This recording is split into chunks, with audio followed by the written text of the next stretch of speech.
Halo anak-anak hebat semuanya. Kita akan lanjutkan pembelajaran kita IPA di tema 4 globalisasi, di tema ketiga globalisasi dan cinta tanah air. Sumber energi alternatif penghasil energi listrik. Penggunaan energi listrik yang berlebihan dapat mengakibatkan habisnya pasokan listrik. Bahan bakar yang digunakan untuk energi listrik tidak dapat diperbaharui, sehingga kita harus menghemat penggunaan listrik. Selain menghemat penggunaan listrik, kita dapat menggunakan sumber energi alternatif untuk menghasilkan listrik. Energi alternatif atau energi terbarukan, energi yang dapat diperbarui merupakan energi yang berasal dari alam.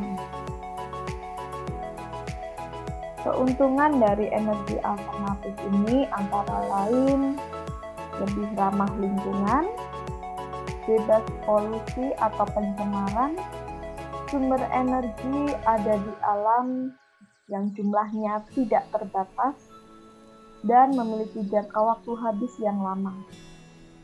Nah, contoh sumber energi alternatif diantaranya matahari, air yang mengalir, yang ada arus airnya, kemudian angin, ombak laut atau gelombang laut, panas bumi atau geotermal.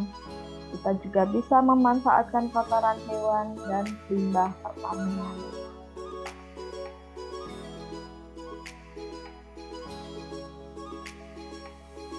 Selain PLTA, pembangkit listrik tenaga air, jenis pembangkit listrik lain yang dikembangkan adalah pembangkit listrik tenaga surya (PLTS) yang menggunakan sumber energi dari sinar matahari.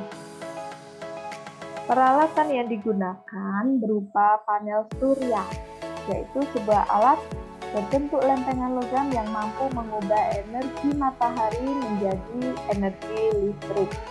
Lempengan logam tersebut dirakit dalam jumlah yang banyak dan saling terhubung. Semakin banyak logam rakitan, maka semakin besar energi listrik yang dihasilkan. Banyak negara yang menggunakan panel surya, di antaranya Jepang, Jerman, Prancis, Belanda, dan Amerika Serikat, di mana prinsip kerja panel surya ini adalah memfokuskan energi panas matahari ke satu titik objek. Nah, berikut adalah skema pemanfaatan energi panas matahari oleh panel surya. Yang pertama, energi listrik ditangkap oleh panel surya dan diubah menjadi energi listrik. Energi listrik untuk sementara akan disimpan di dalam baterai yang terdapat di dalam panel surya. Lalu energi listrik dialirkan melalui kabel-kabel listrik yang menghubungkan ke semua peralatan listrik, sehingga peralatan listrik yang mendapatkan energi listrik dapat digunakan sesuai fungsinya masing-masing. Memanfaatkan energi matahari dalam kehidupan sehari-hari. Tentu saja energi matahari ini sangat bermanfaat bagi kehidupan kita sehari-hari, karena energi matahari ini merupakan sumber energi yang tak terbatas.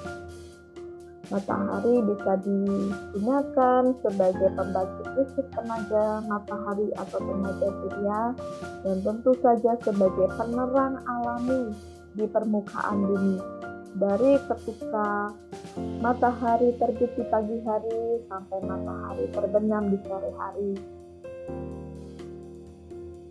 Energi matahari juga membantu di dalam mengeringkan pakaian, mengeringkan tanah, mengeringkan benda-benda yang basah lainnya, mengeringkan padi, mengeringkan air laut dalam proses pembuatan garam, dan juga membantu kesehatan tulang.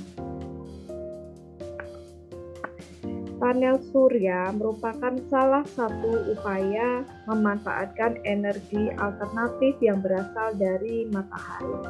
Panel surya pada atap rumah ini dapat dimanfaatkan untuk mencukupi kebutuhan energi listrik di rumah.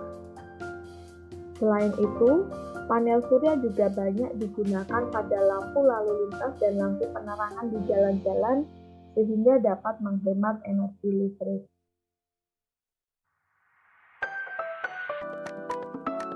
Lalu dikembangkan pula CCTV menggunakan tenaga surya, power bank menggunakan panel surya, dan kalkulator menggunakan panel surya. Selain panel surya, energi matahari juga dapat dimanfaatkan dalam kehidupan sehari-hari. Panas yang berasal dari matahari digunakan pada oven tenaga surya. Nah, prinsip kerja oven tenaga surya yaitu mengumpulkan panas matahari ke sebuah titik sehingga energi panas terpusat pada satu titik tersebut. Panel surya digantikan dengan menggunakan aluminium foil pada oven tenaga surya. Energi panas yang terkumpul akan menjadi sumber panas yang akan memanaskan bahan makanan. Nah, di buku pena kalian halaman 71 dan 72, di situ ada keterangan, ada kegiatan yaitu membuat oven tenaga surya sederhana. Kalian mungkin bisa mempraktekkan sendiri di rumah.